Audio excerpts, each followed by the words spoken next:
Hi, good afternoon, guys.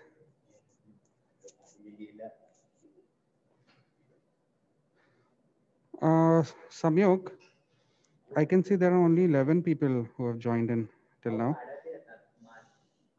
Yeah, good afternoon, everyone. Let's wait for 5 more minutes, okay? And then we'll begin.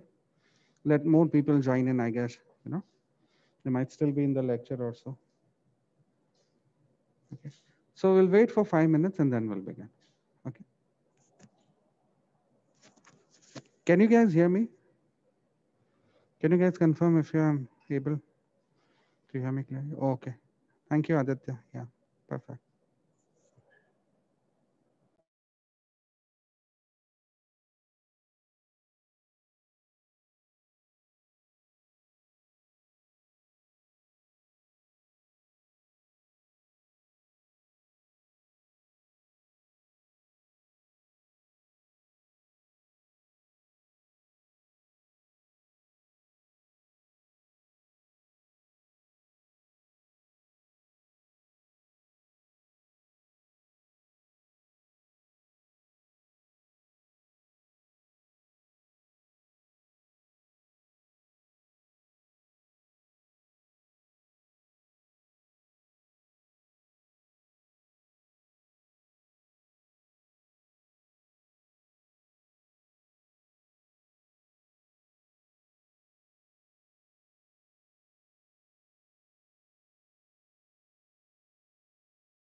Okay, I can see now at least around 19 of the attendees. Okay, take it. I think just 2, 3 more minutes and then we'll begin. We are good enough to start in next 2, 3 minutes. If there are more people, let them join in and then we can begin.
Okay, guys. I think let's begin.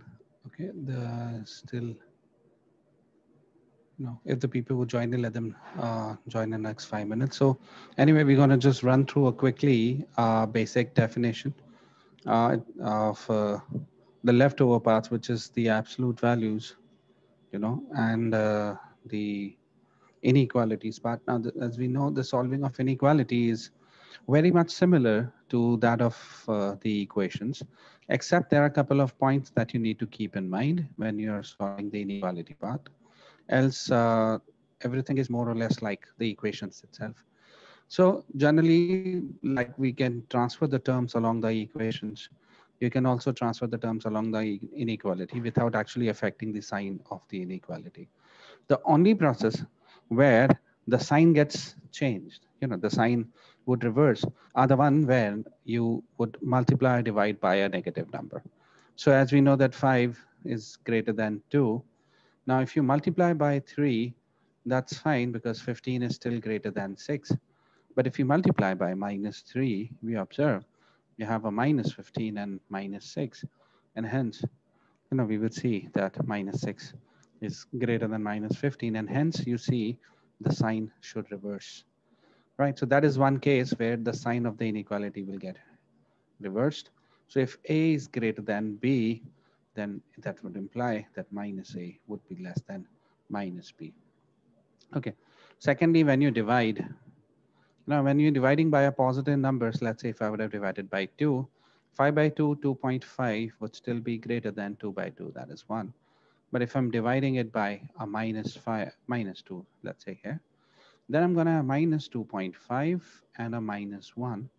Then we'll see that -1 would be greater than -2.5. So again, we would see while dividing it, by a negative number, the sign should also change. So whether you multiplied or divided, the sign should change the other way. So this would be a relationship that you need to be careful. The next is when we are taking the reciprocals.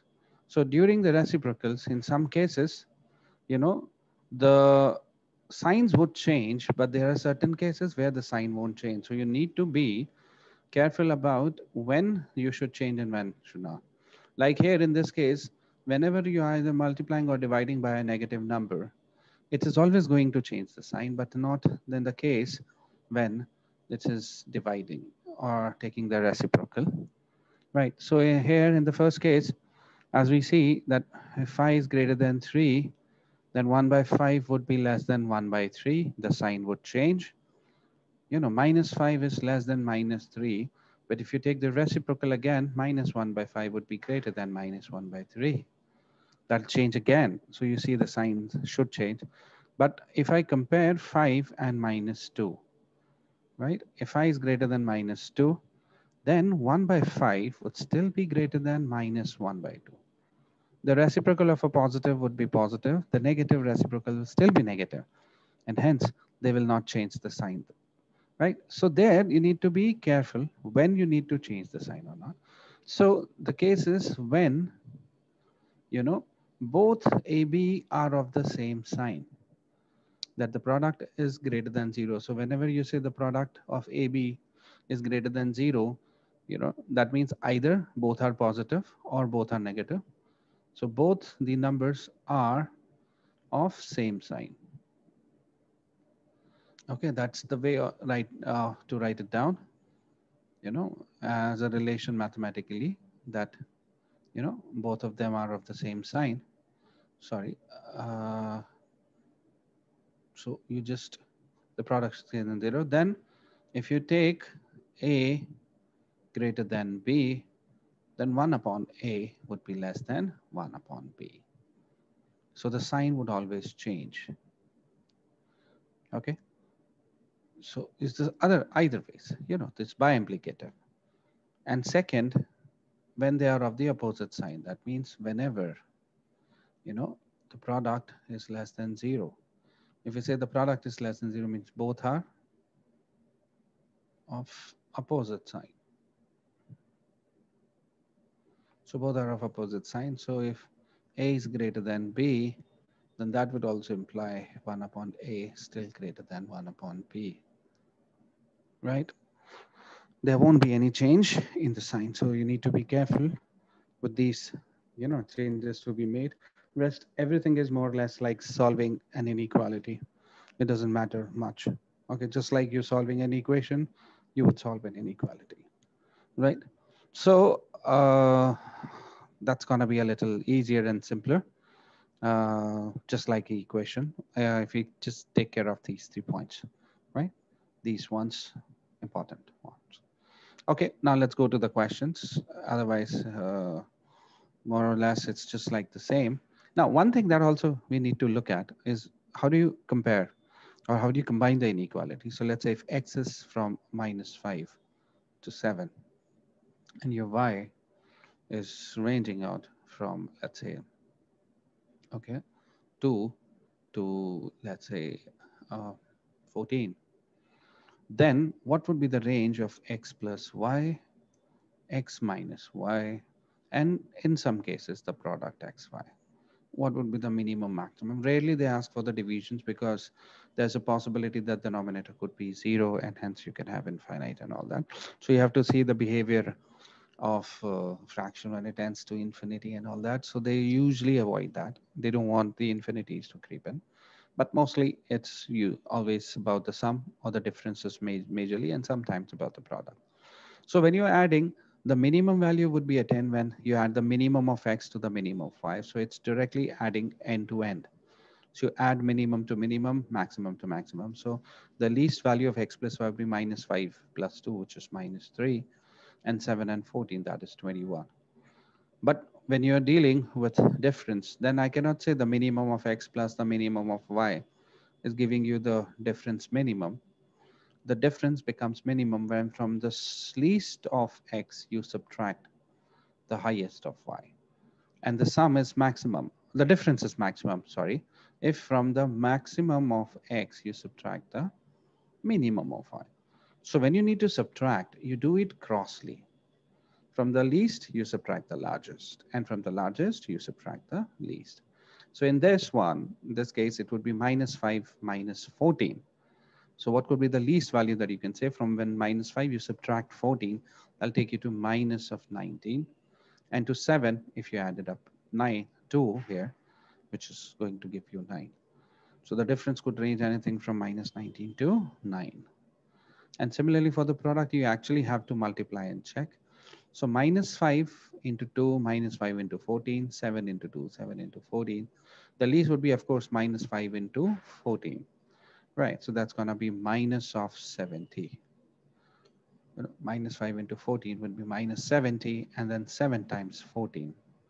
Right, so if I do 7 times 14, that's going to be 98. And then the product we see would range from minus 70 to 98 anyway. So these are the ways by which you can combine the inequalities. Sometimes, usually when there are questions about combining them and finding out,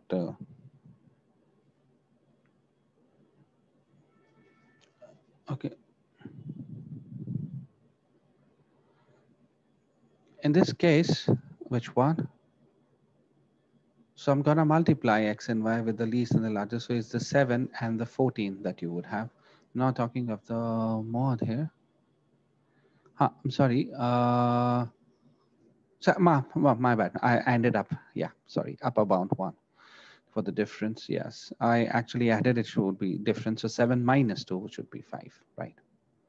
Okay, sorry. I just added up by mistake. Yes. Thank you for pointing that out, Aditya and Sarang. Okay, so, so that would add up to minus 5 minus 14.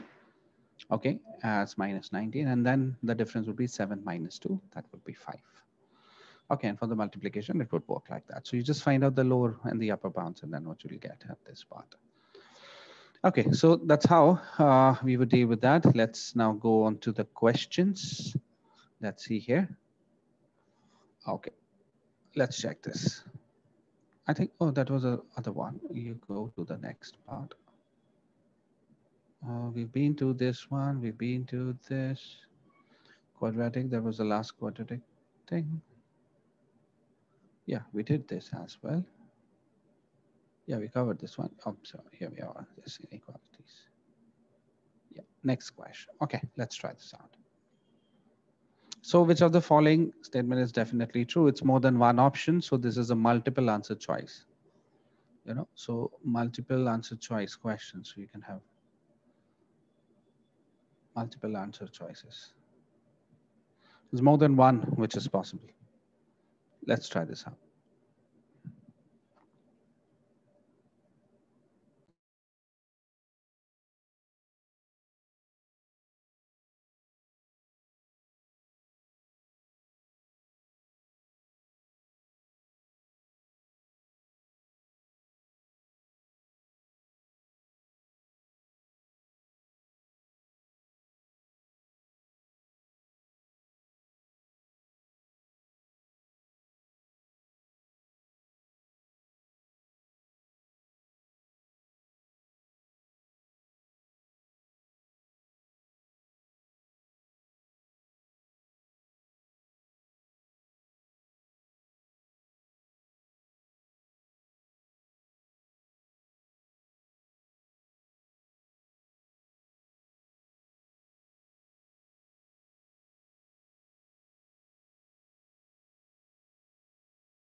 Okay, let's check. Is the first one always true? Which of the following statement is definitely true? When you say definitely true, it should be true for each and every possible value of m and n. Well, A works for every possible value of m and n. Won't it fail for some? Right, so we'll have to find out the contradiction, right? So the point here is just find one contradiction. So that will work only not for the positives, right? Because some of the positive and the product one. So this is, and which of the following statement is definitely true? M is positive, N is negative. So Mn is always negative.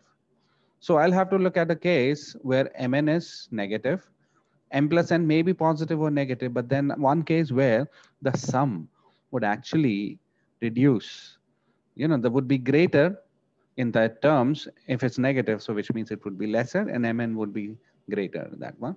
So you can take a case, yes, right? They will make it equal, in fact, minus 1.5. So I can say take minus 2, okay, and a half.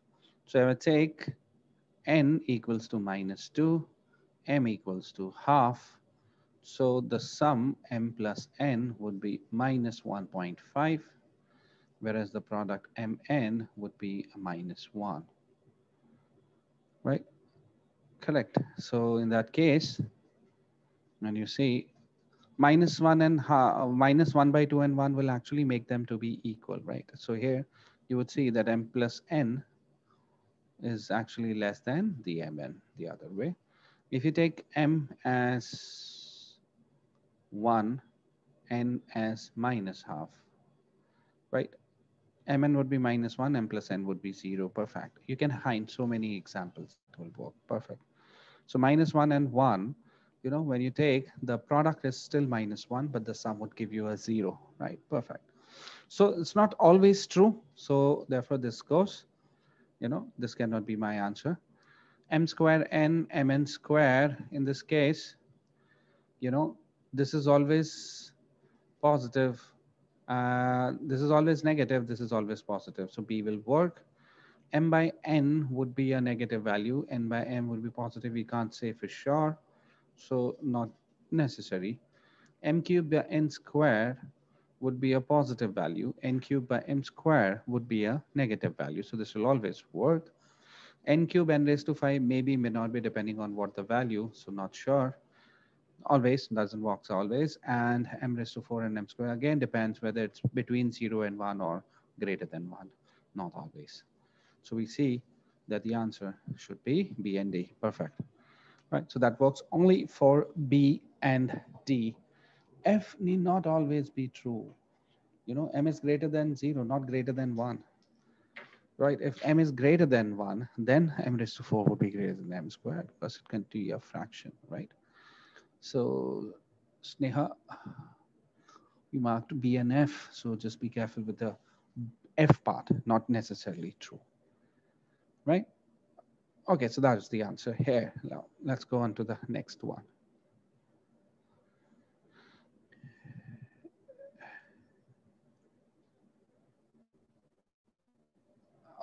It's just not the direct inequality part actually here. This is simple.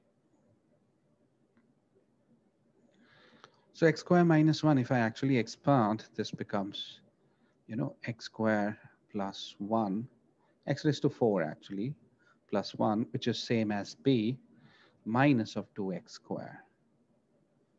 And that's the x square plus 1 part, x raised to 4 plus 1 part. It's the same, and it's minus 2x square. So what we are subtracting, a positive value, because x is greater than 0. So 2x squared cannot be 0. X squared cannot be 0. So this is always going to be positive. So whatever is the value of b, I'm subtracting something positive from that. So this is always going to be lesser than b, because it's like from the value of b, you subtracted something positive and hence got that one. So therefore, this one has to be b always, right? So we see that b is greater. Perfect. B is the answer. Okay. Let's look at this. Good question. Think about it before you mark. Okay. Easy. Don't get one. Don't fall for this.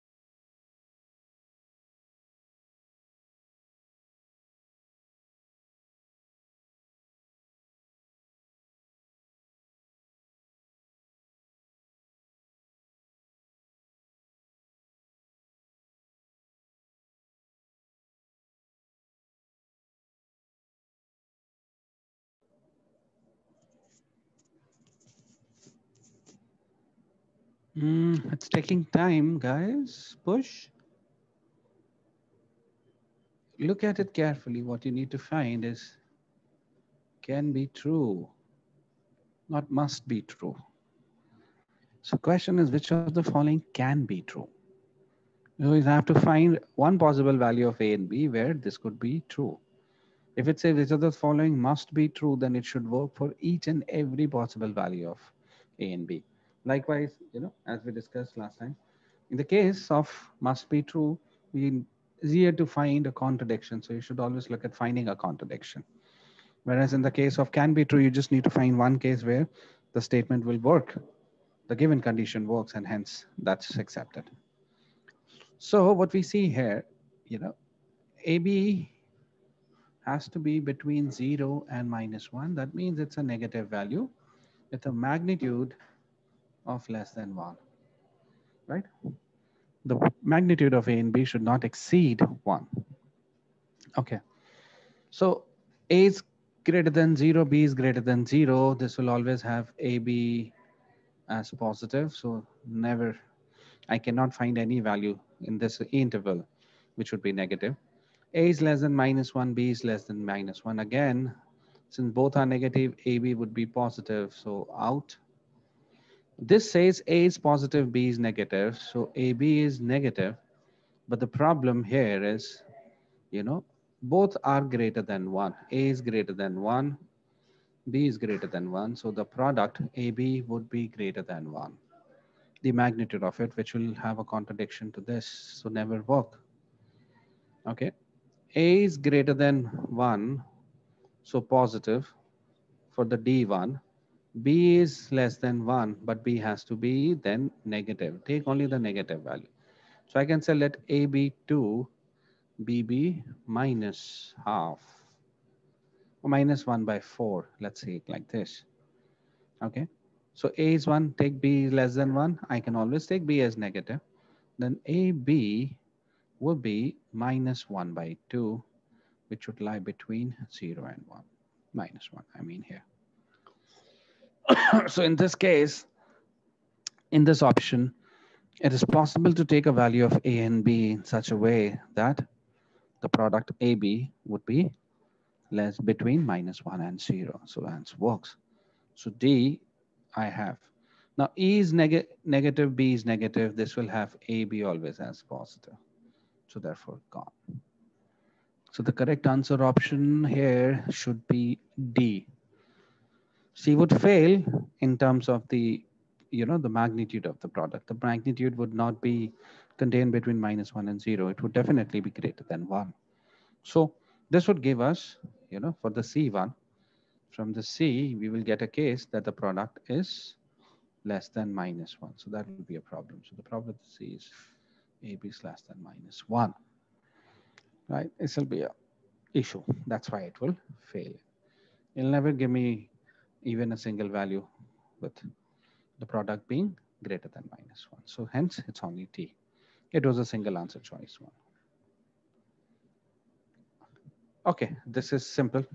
So then what are the possible values of x minus 5? So what is a multiple choice again, more than 5 options. So which of the following can be possible or values of x minus 5? So mark all the answers which are possible values for x minus 5. Okay, try this out.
Yes. Okay, let's quickly check. So we'll find the inequal in an interval in which x and y, x minus y would lie. Okay, so we do that crosswise, minus 7 of x and minus 10. So minus 7 minus minus 10, that will be plus 10, so hence 3. And then minus 3 minus minus 15, which would be plus 15. So minus 3 plus 15, which would be 12. So every value between greater than 3 but less than 12 is a probable value of your x minus y. So it's equal to 3. No, it should be greater than 3. So that's not possible. 7, yes, allowed, right? And then 8, yes, allowed. 15, that's greater than 12, so should not be. 10 is in the range. 12 should be less than 12. So therefore, you see, should be B, C, and E only, right? It's not less than or equal to, right? If it was equal to, then we could have taken, accepted 3 and 12 as well. But here, since it's strictly greater than or less than types, so hence we need to exclude the endpoints, right? So therefore, only B, C, and E. That's the right answer option. Okay, now let's move on to the next then.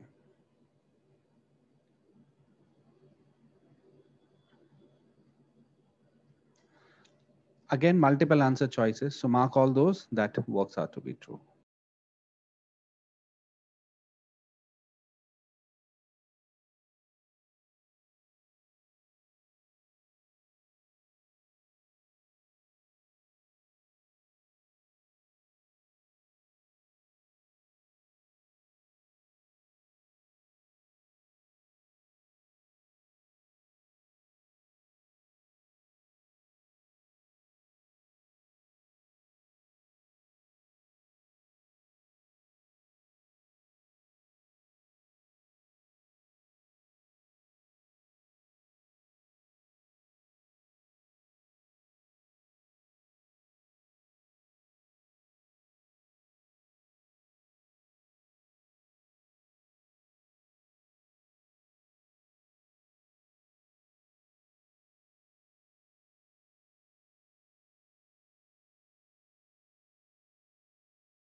Okay, let's have a look at this.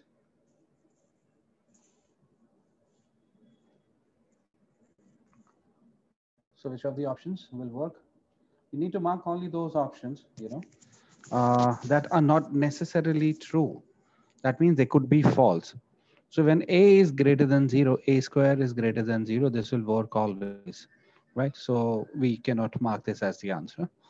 A minus a square is always positive. No, it could be negative as well, right? You can always have, 2 minus 4. So need not always be true. But since this can have plus and minus cases, similarly, this may need not always be true. A minus a square can be positive as well if I have 1 half minus 1/4. A square is less than 1, not necessarily true. A has to be less than 1 so that a square would also be less than 1. In E, it says 2a minus 1 greater than 0. That means a has to be greater than half. Need not necessarily be true always. And if a is greater than 0, its reciprocal will also be greater than 0. It will always be true, right? So we see that except the first and the last, all the other option can have a contradiction, right? So it's B, C, D, E. Why F? How F would always be true, right? A positive number will always have its reciprocal as positive. Ananya and Ryan, why did you miss on E? There's nowhere. A is just greater than 0 doesn't mean A is greater than half, right? Remember, even one or the other right, wrong option that you pick, you're going to get the whole question wrong. Okay, you cannot afford to miss on or, overlook some cases. These are easy ones. This is just the comparisons that you need to find. Okay, so you see the answer options has to be B, C, D, and E, right? A and F are always true. They won't have contradiction at all, right? Okay, so that's the answer. Now, quickly looking at a basic theory of the absolute values. Now we'll have a question regarding the mod ones. So what's by definition? So if you look at the definition, mod of x always represents the magnitude.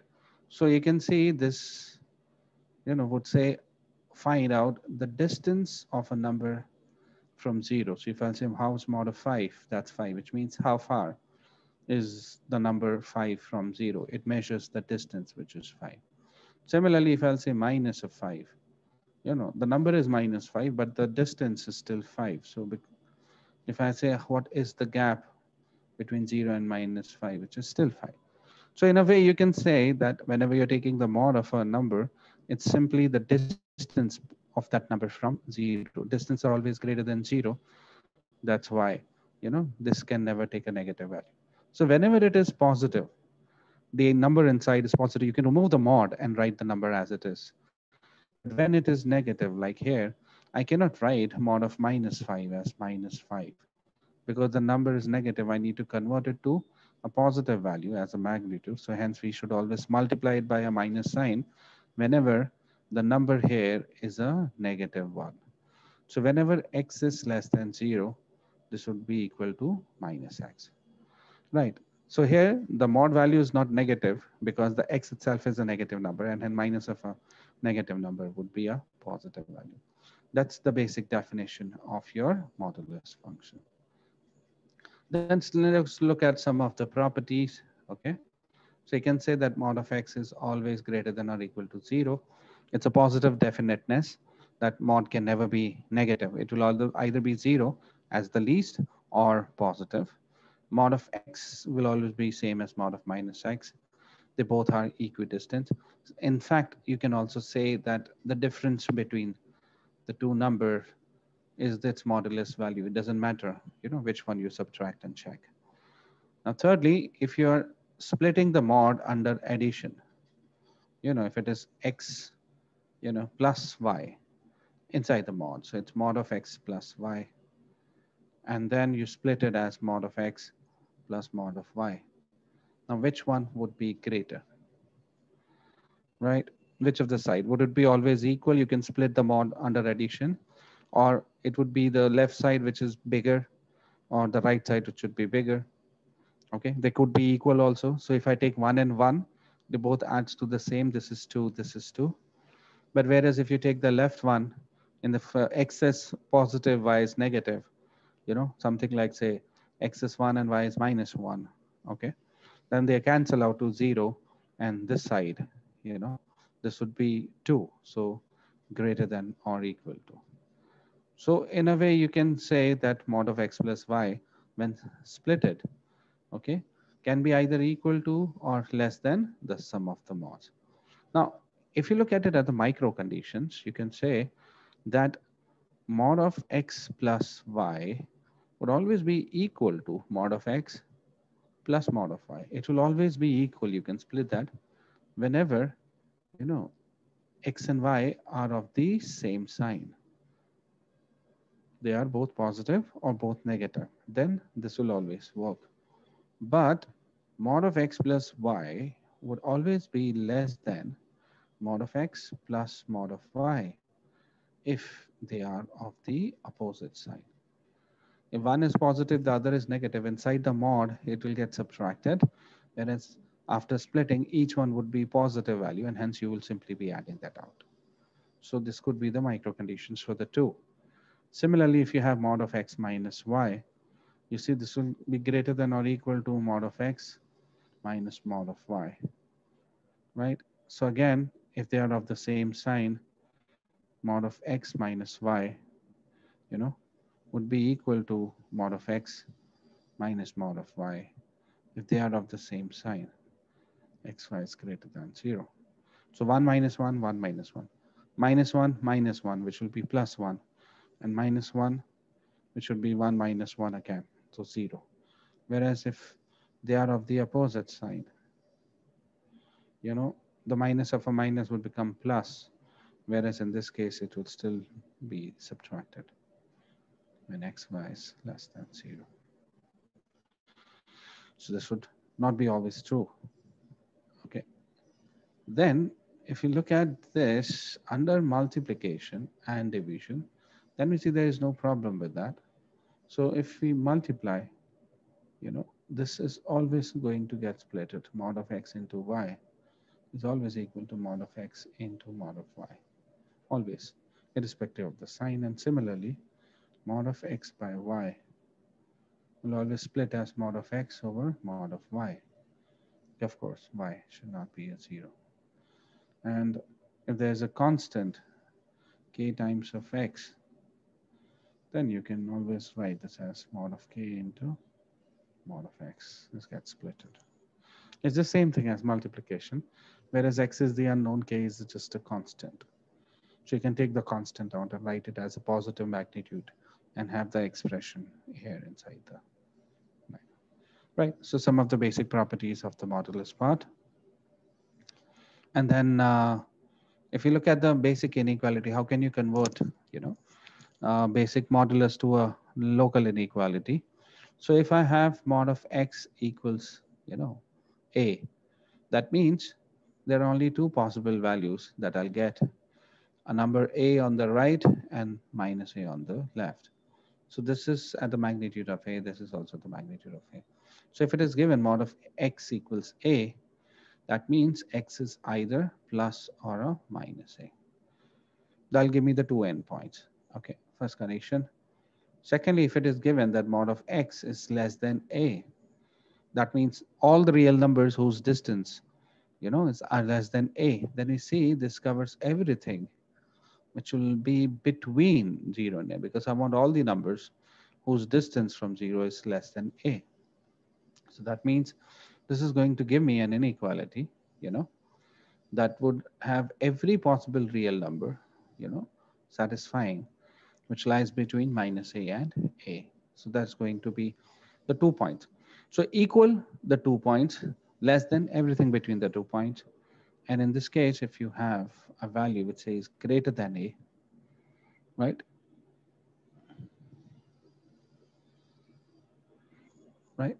So there would give you either x is less than minus a or x is greater than a. So it would cover everything to the left, all the points which are greater than a, or every point to the right. So everything onto the left of minus a or everything to the greater than minus a. So equal, that's 2 points, less than everything between, greater than, of, outside minus a. Right. So these are some basic points that you need to keep in mind. That's it. It's a simple one. So let's look at the first part. Okay, quick. Tell me what is the answer to this.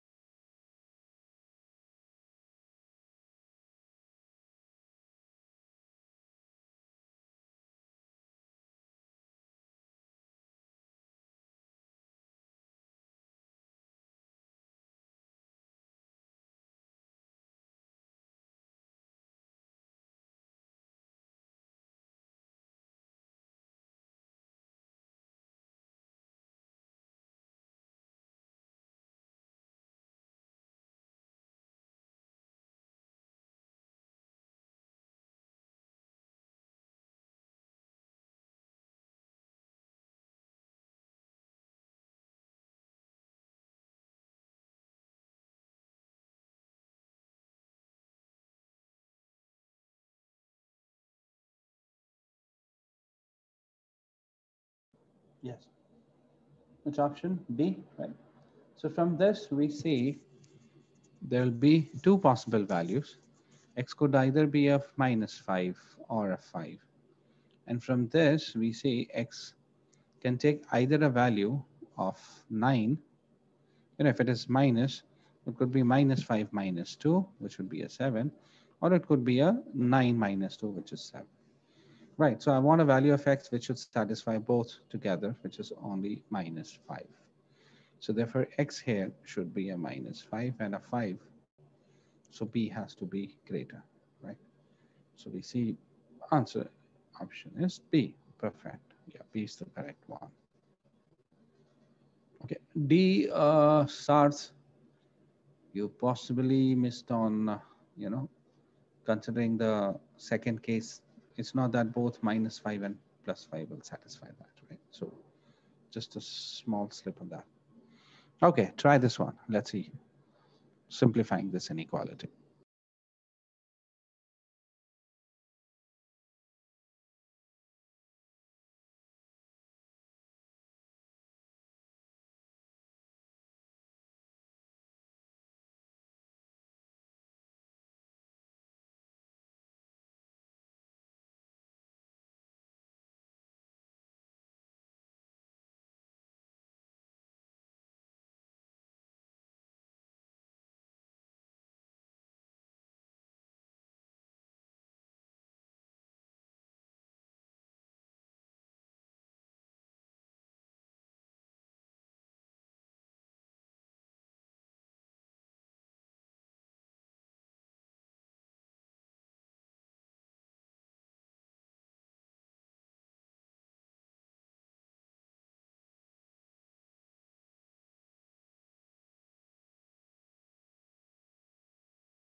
Okay.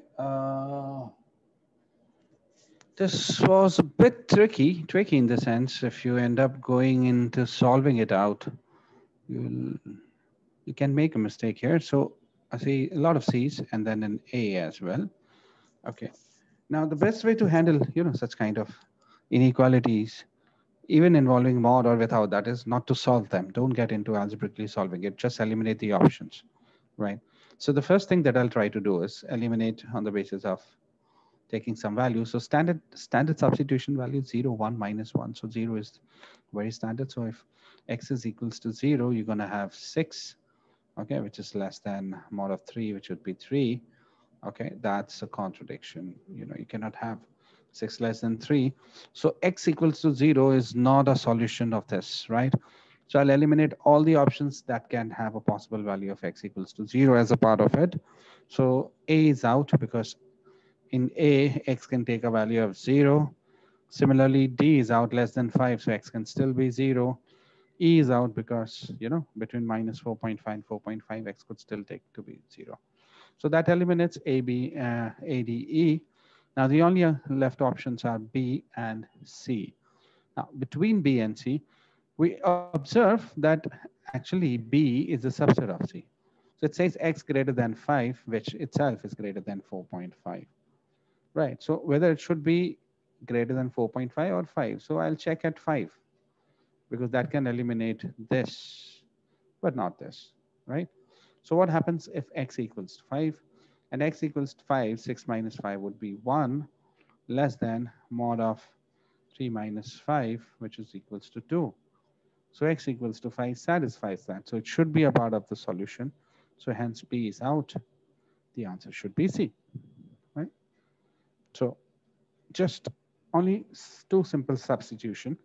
Try at 0, and then it ties between B and C, and you see the breakpoint could be 5, which would be a part of C but not of B, and you know B gets eliminated there because 5 works. So therefore, option C. Hardly take you less than a minute even to get to that one, and you're sure that of course the other options get eliminated because you're seeing a contradicting points in that one. If it works, it should work for every possible value here. Okay, now let's try this one. Fx function is morph xy. The ranges are given, then which of the following could be a possible value of fxy? It's a multiple answer choice, so mark all the answers, one of the options that works. Okay, that fits in. Try this out.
Yeah, let's look at it. So we can then look at finding out the range for x, y. What could be the minimum and the maximum? So we see the minimum could be -22 to a +22, taking x as 11, 11 into -2, and 11 into +2. But the definition of fxy is not xy, but mod of xy. So here, when you take the mod of x, y, I'll eliminate all the negative values, only the negative, but 0 would still be allowed. And taking only positive values and 0, because 0 was a part of the answer there. So everything that lies in this range should be a part of the answer. So B, yes, 10, 25, it's outside, 15, 20. So therefore, it should be B, C, E, and F, right? So it's all for B, C, E, F, which are part of the answer, right? So it works B, C, E, F. Perfect, right? I think. One A, you must negative nahi hoga, mod hai. The output of mod cannot be negative, no, right? So just be careful about, such small things again. Okay, let's see what is this. Yeah, I realize, you might have worked out only the XY. You wouldn't have just missed on taking the mod on that one. Okay, so ninth one, let's see. This one is again a comparison, simple one, just a simple one.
Yes, so both turns out to be equal. So it's minus of mod of A minus B. Now mod of A minus B and B minus A would be the same. So whether it is mod of minus 2 minus 3, or that is equal to mod of, 2, as you will see here, minus 3, right? It's the same thing, right? It's just a minus outside. So you'd see both of them turns out to be minus 5 and minus 5, right? So C is the right answer, right? As we see, yeah, C is the right one. Okay, moving on to the next. Let's check this.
It looks like obviously D, right? Because the value of X could be a positive or a negative value, such that we keep this to less than 1. Now observe 3 times of X plus mod. is less than 1. So you can have only some fractional values of x so that that can work out simply, right? So I can just try to think of some values which will cancel this off, okay, and reduce it to be less than 1. Of course, both the values is going to be positive because 3 times mod of x is positive, and mod of minus 2x would also be a positive value. So take x as very low, something very less. So you can take x as, 1 by 10, which will satisfy this. So that will give you the overall value as 3 by 10 plus 2 by 10, which would be 1 by 2 less than 1. And similarly, taking x equals to minus 1 by 10 would also work because that will still be, 3 by 10 plus 2 by 10, which is less than 1. So x could be positive, negative, anything, right? So straightly option D. You see that D would be the answer here, yeah, which works, right? So D is the answer. Okay, so D works out. Oh, okay, so that's actually the last question of the sheet. Okay, so that's the end of, I think, the second half of this one, where we covered the questions on inequalities and absolute values. Okay, so but here we just touched upon some medium to hard. We didn't take very difficult questions in that one. That is something that we'll try to cover up, later on in this section. Right. So for today, I think this is what it ends in here right now. And as requested by a lot of you about shifting of the session on a Sunday, now that's usually getting worked out.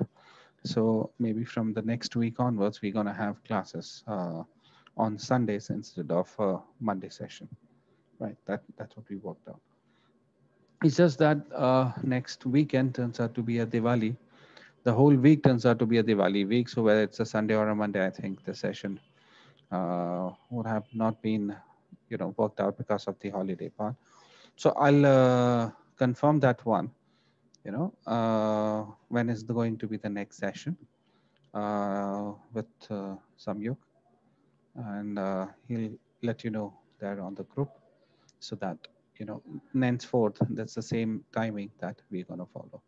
So it's going to be Sunday, 3 to 5, which, we discussed, and I think that got worked out with most of the students because I could see a drop, quite a drop initially with the number of students who started. Okay, I know CAT is around the corner, and but you third year students, you guys don't have anything to do with the CAT power, I think. So still something or the other. Okay, that's the adjustment that you'll have on that. Okay, so most probably I'm gonna see you only next week. Next is the Diwali week, so I'm gonna, say I think it's gonna be only post that one. So wishing all you guys a very, very happy Diwali. Okay, stay safe. Have a safe Diwali. Enjoy. And at the same time, just be a little careful. And we're gonna be, meeting up very soon post Diwali, and then we'll try to accelerate the process. So I'm gonna just work on adding more questions of the difficult levels of the topics that we have already covered. Once we cover up on the basics, we're gonna have an advanced part coming in. Then we're gonna have, 330 plus workshops questions, which are always, of the 330 plus types, very on the tougher ones. And this one, yeah, drive link, yes, I'm working on. I'll just share it. So I'm gonna share it in this week itself. I'll just get all the things sorted because we just opened up the center. So it's just the second day that we have come down on the center, and I can just trying to get the stock of all the things that I have. I'm going to post it off on the link, and I'll share it with this Samyuk who can share it with you in your group, right? Okay, guys, take care, stay safe. I'm going to meet you then post Diwali. Okay, study well, stay safe. Yes, happy Diwali to all of you in advance. Okay, stay safe, guys. Enjoy well. Bye bye. I'll see you later.